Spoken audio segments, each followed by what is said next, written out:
Hello and welcome to the Carbon Copy podcast. I'm Isabel Sparrow and today my special guest co-host is Annie Pickering, Operations Director at Climate Emergency UK. Hello. Climate Emergency UK are working with us this year alongside the Carbon Literacy Project and WWF UK to help inspire more action for climate and nature through our campaign 25 Big Local Actions in 2025. This podcast series, Do Something Bigger, accompanies the campaign, and every 2 weeks we're exploring a different way you can make positive change happen where you live or work. We've already covered some amazing stories and projects, so go back and take a listen if you've missed any and subscribe to hear the next ones as soon as they land. Today's episode is called Lobby for Change. Annie, can you start off by introducing the work that Climate Emergency UK does and tell us a bit more about how this relates to the topic of lobbying? Yeah, so I'm Annie. I'm the Operations Director at Climate Emergency UK, and thanks for having me. I guess to be brief, the scorecards are a lobbying tool. So what we do using volunteers and a detailed 3-stage marking process, which councils have some involvement in, we assess and measure every local authority, so it's 391 this year, and combined authorities, on their climate action across the UK, on the understanding that you can't change what you can't measure. So the action in and of itself is kind of a lobbying tool to some extent to encourage councils to know where they're at and improve. But it's also a tool for residents to use to see where they've scored well, where their local council has scored well, where other councils have scored well, and think, oh, hang on, why is Cambridge so much better than Peterborough? They're not that different, why can't we do better? And they're also a tool that we use a little bit at a national level because it's the only kind of UK-wide picture on council climate action. So one of the big things we've noticed is, in general, the scores aren't that high. And we think one of those reasons is because there's not a legal statutory duty for councils to take action on climate. So everything they're doing, they're kind of searching for funding from elsewhere. And it's all kind of quite tight in terms of financing, resourcing. So we're also using them to lobby for change at a national level. Amazing. And we'll talk a lot more about how people are using them in different areas later in the episode.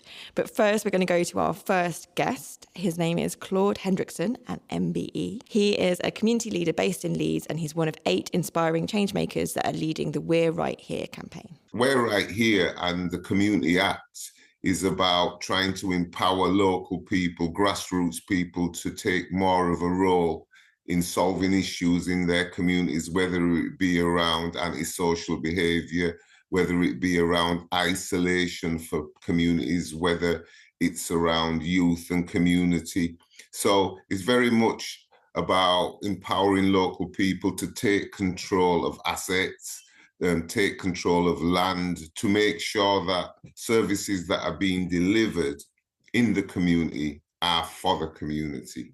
People want power at grassroots. People, if there's shops and there's buildings up for grabs, rather than giving them to big developers who just don't care for the community, how about empowering the local community to take control of them assets and build community wealth and build services that they require for their community? So the We're Right Here campaign is not specifically focused on climate or nature. But as we've said many, many times on this podcast and elsewhere, the things that are good for climate are often really good for communities too, and vice versa. So we spoke to another of the We're Right Here community leaders, Charlotte Hollins, about what the campaign is asking for. And just in case you notice any strange noises on this clip, Charlotte was chatting to us from Fordhall Farm, which is the UK's first community-owned farm. And there were some very vocal cows in the background. As communities, we're right here. We're already doing it. We're already making amazing things happen at the ground roots. What we need is to be empowered more in that space. As we were during COVID, the government said, God, if you can get on and do it, please help solve these problems. And then what happens is things start to become really centralised again. And actually what we're calling for through the We're Right Here campaign is to empower us down at community roots, neighbourhood level, to make decisions in our area which are best for us. So there are 3 kind of core asks that are within that campaign for community power. The first one is the community right to buy. So if communities can prove that an asset is of community value to them, when that asset comes on the open market, they have legal right to first refusal on that asset at a fair market value price. So that's ask number 1. The other 2 community rights that we're asking for is the community right to shape public services and the community right to manage finances. And the way that these two community rights could be put into practice is through something called a community covenant, which very simply is a neighbourhood level partnership agreement or power sharing agreement between a community anchor organisation or a group of organisations within the local community, where decision-making power is devolved from the local authority to that neighbourhood, to that community. And the idea is that we want central government to kind of put this into legislation, because you can do it without legislation. We're doing it market data, but it's because we've got a willing council that is open to listening to the community, that is happy to share power and decision making, and sees the huge value in that. Not every council is as forward thinking, unfortunately, as that.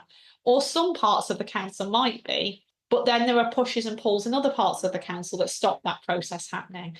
And that's why legislation is needed, so that it enforces councils to listen to communities, to share that power, and to work with communities. Just to kind of give a bit of a bigger picture, people often say that the UK is one of the most centralised places in Europe in terms of how we're governed. And I do think any attempts to try and give more power to a local level is really important. Residents know what is happening locally and what issues need to be resolved. And also councils can be part of that. Yeah, absolutely. And I kind of feel like, the thing that we hear all the time in the media, and you've alluded to as well, is that councils are super stretched. Their budgets are not going far enough. They cannot do all the things that is expected of them.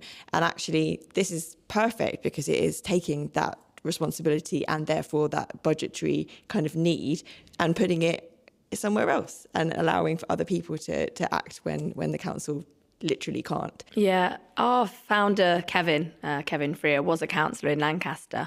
And he said the same thing, councils don't have that much money, but there's a wealth of resources locally, whether you've got a local university, the small businesses, whoever, who are probably wanting similar outcomes to the council, safer places, cleaner communities.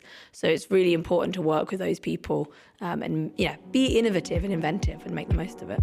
You're listening to Do Something Bigger from the Carbon Copy podcast. Carbon Copy is a UK charity inspiring more big thinking local action for climate and nature. We're nearly halfway through our year-long campaign, 25 Big Local Actions in 2025, and we've shared some absolutely brilliant stories on the podcast over the last few months. If you've missed any of the episodes, you can find them all on our website or wherever you get your podcasts, so do check out the show notes if you'd like to hear more. Another campaign that aims to enable more local voices to be heard is 0 Hour, the campaign seeking government support for the Climate and Nature Bill. We spoke to Allan Gray, Political Communications Manager at 0 Hour, to understand more about the bill and why it's necessary.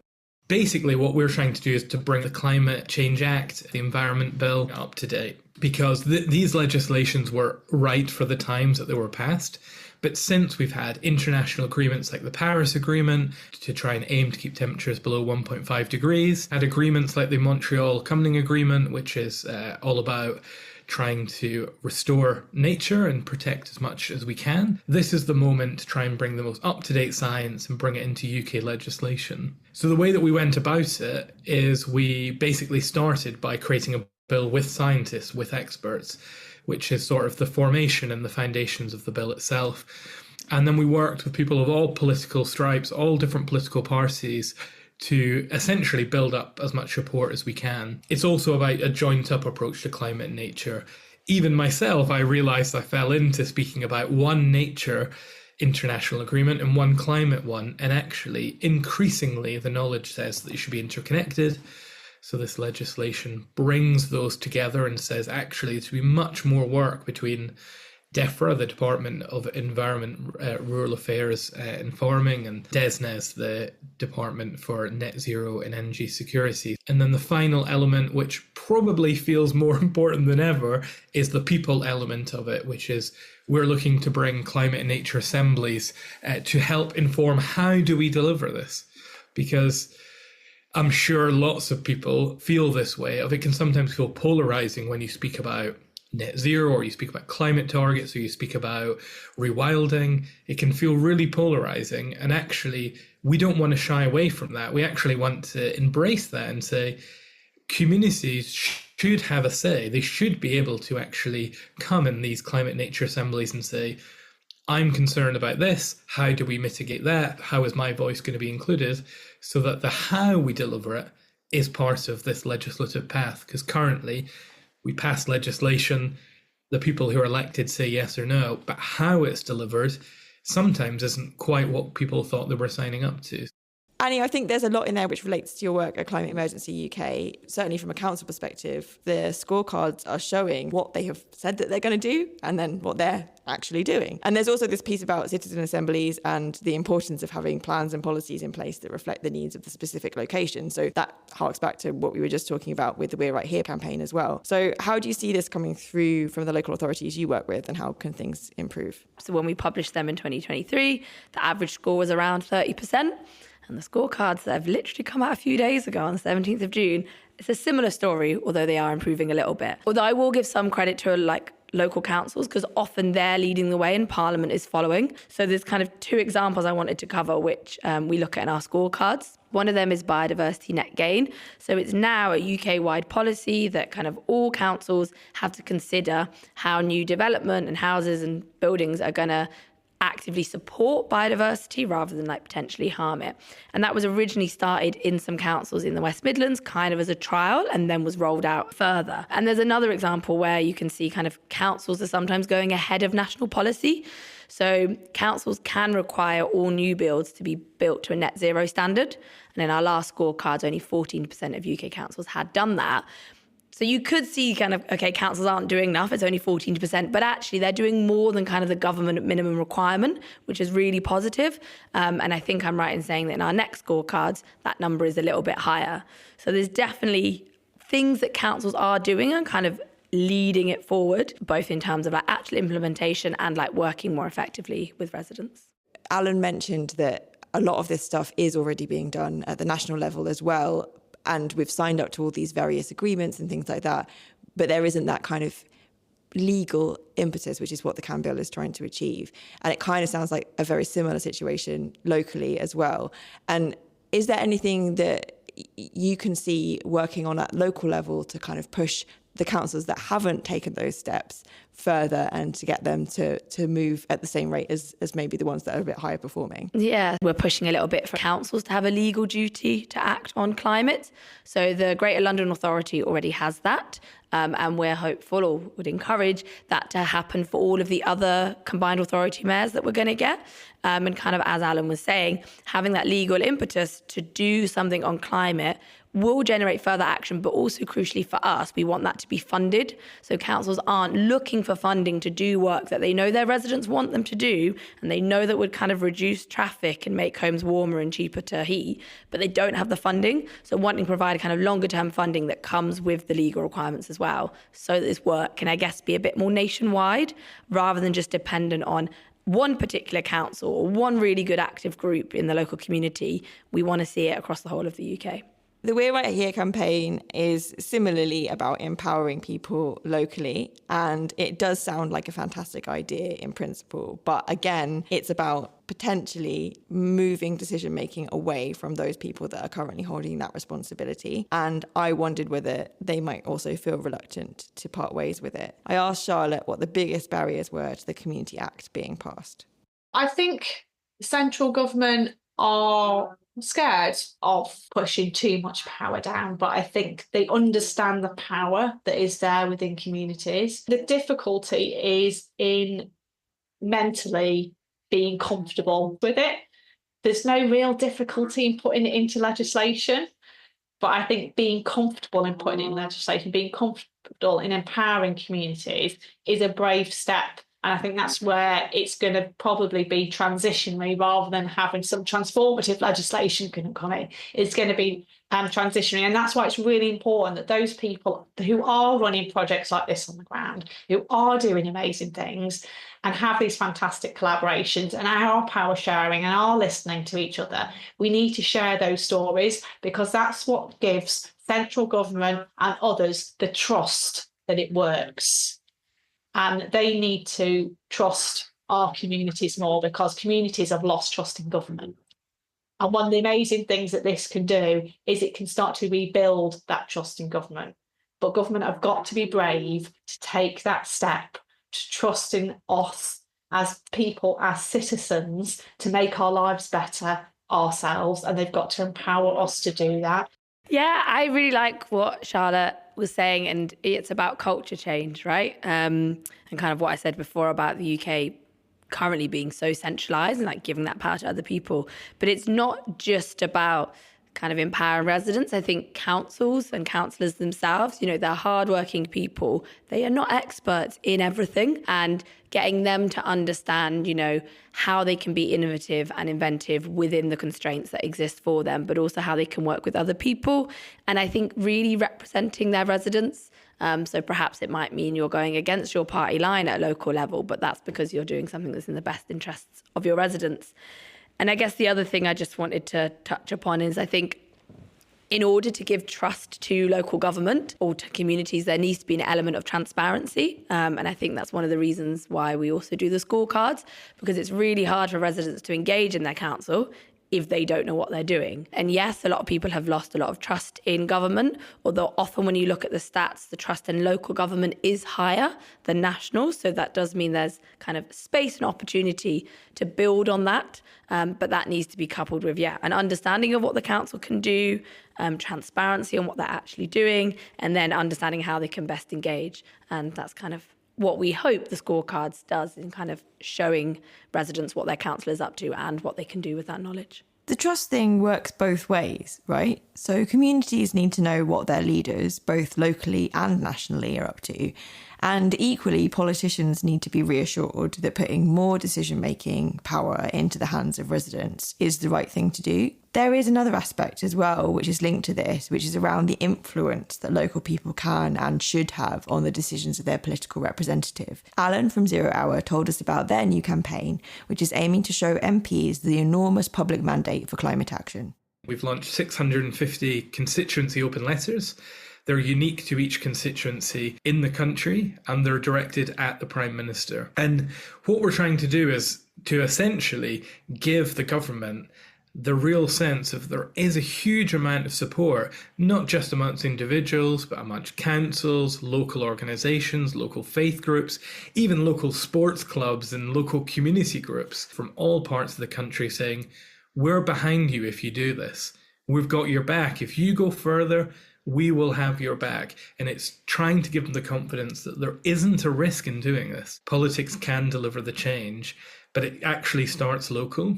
I did it in my own community. I was like, I don't think the government are going to deliver this legislation right now. So I'm going to get my council to give that confidence to say, cross-party motion, we believe we should be doing more. And now we have the London Assembly, Manchester City Council, Birmingham City Council, one of the biggest local authorities in Europe, saying, let's do it. Like, we're behind you if you back that. That's how I first got involved in the campaign. And I feel like it's a really good place for people to start. You can sign the open letter, and if you want to do something else, you can say, the government might not, I might not believe the government will, but I believe my parish council might listen to me if I say, do you back us meeting our international targets? And then you get them, and then they speak to a regional council, and it grows. And then suddenly you realise my voice and my neighbour's voice actually can trickle into something that shows a mandate for what changes on the Westminster level. And I live in the northeast of Scotland, so I feel very far away from what happens in Westminster. But that's a way that I can see my voice mattered, because I started something by speaking to 6 people, to 10 people, to the council. And now I'm here speaking about a national debate that took place for 5 hours in Westminster. That didn't happen because we went straight to the top. It started because we started in my own community. So what Allan was talking about, I think, is something really interesting in terms of like how change happens. And I think it's good to give it in a bit of context. In the UK, there is no like formal link between your like local councils, your town parish councils, your mayor, if you've got one, and then Parliament. Like technically they are separate things, but that doesn't mean they don't talk to each other. And it doesn't mean you can't use local structures to influence national policy. And I think what 0 Hours are doing and what other campaigns sometimes do, but I think others could do more, is kind of make the most of that and, you know, working from the bottom up to national, because it really does work, as the 0 Hours campaign has shown so far. But I think often because there isn't that like formal legal link between them, people kind of forget that actually that is a one way to influence change. Yeah, definitely. It's a very good point to make, I think. It's probably also part of the reason that people don't feel like it's necessary to vote in their local elections and get involved in local politics. So if you are listening and feel like what our guests have been talking about makes sense and resonates with you, what can you do? How can you add your voice to these campaigns? I asked Claude what he'd recommend. Firstly, with members of the community, visit our website, have a look at what we're doing and sign up. Councillors lobby the government for the Community Act that we've proposed. I know there's a devolution white paper that's gone out. All voices count. If you can't do anything, if you don't have the time, it might be just sending a letter to your local MP supporting what We're Right Here is doing and the need for a Community Act. You've got a voice, you do have a voice, you do have a say. I often say to politicians that, you was a member of a community before you was a politician. We all want our children to grow up in a better world. It's something we all want. It's not just one group of people want it. Yeah, I agree with Claude. I'll just tell you a little bit about how you can get involved with our work. So yeah, the 2025 Action Scorecards have just launched only a couple of days ago. So it's the second time we've measured all councils on their climate action. You can, check out your council, see how they've scored, also see how they've compared. Have they improved since 2023 or have they not done as well? We've also got an online session on the 26th of June, which is going to cover in a bit more detail at what the scorecards show, some of the major trends, and how you can use the scorecards in your campaigning. And if you're interested in doing a lot more, we run something called the Local Climate Academy, which is a 6-week course. We've got different ones for councillors, council staff, and local residents to really dive into the detail of what is local government, what powers do they have, what can they do for the climate, and therefore what are they doing according to our scorecards, and how might you kind of get them to shift and improve in certain areas. So finally, we should hear from Allan again at 0 Hour about how to show your support for the CAN bill. We have, as I said, 650 open letters from every constituency in the country. It takes 2 minutes to sign it, and it's at 0hour.uk. The open letter is how do you very quickly, you're on the commute, you're on your lunch break, I can show my support in a very quick way.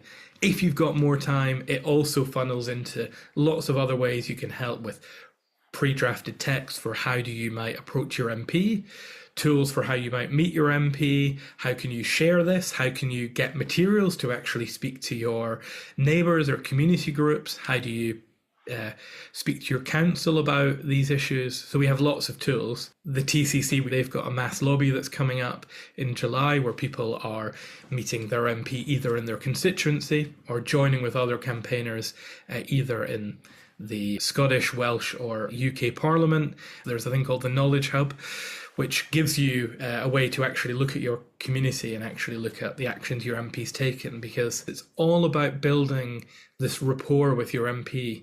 And it's not starting from a demand of, we need you to do this thing. It starts from a place of finding what their shared interests are, finding actually what do you have in common and meeting them there through calls for climate nature action. If your MP is just shutting the door and he's repeating a party line, the open letter is a way to say, this is a community concern, this isn't a political one. So hopefully we can get through to people that way. So, as usual, we're going to finish today's episode, Lobby for Change, with a recap of some of the things we've learned. Annie, do you want to kick us off?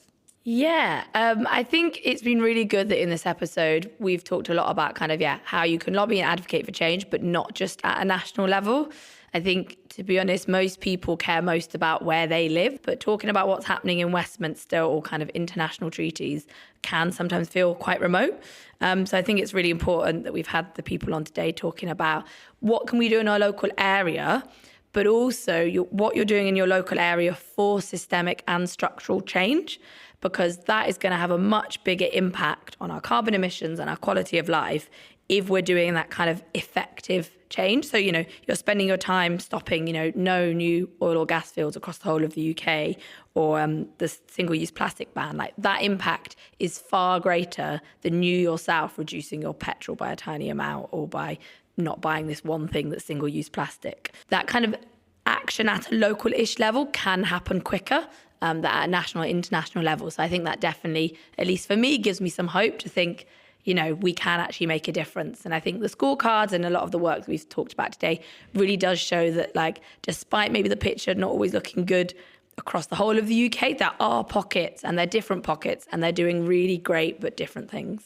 Yeah, absolutely. I think there's a really important message in there about you can feel very easily miserable, to be frank, when you're looking at the national picture. But there is so much happening on a local level, and there's so many people who care about this stuff and are willing to do stuff to make it better. There are lots of ways to get involved at different levels of involvement as well, which is really nice to see. So if you are someone who is super, super busy and, you've got kids or you've got a really, really hard job or whatever, there are still little bits and pieces that you can get involved with. You can sign one of the 0 Hour open letters. You can just have a quick look at the We're Right Here campaign's website resources. You can go have a quick look at your council scorecard. You don't need to be all in all the time. There are ways to kind of contribute in a small way, or you can be all in all the time, and there are lots of ways to do that as well, which I think is great. There's an opportunity for everybody here. Thanks so much, Annie, for your time today. It's been really great hearing about the latest climate action scorecards and how people can use these to influence change in their local area. Is there anything else that you want to highlight that Climate Emergency UK is working on at the moment before we go?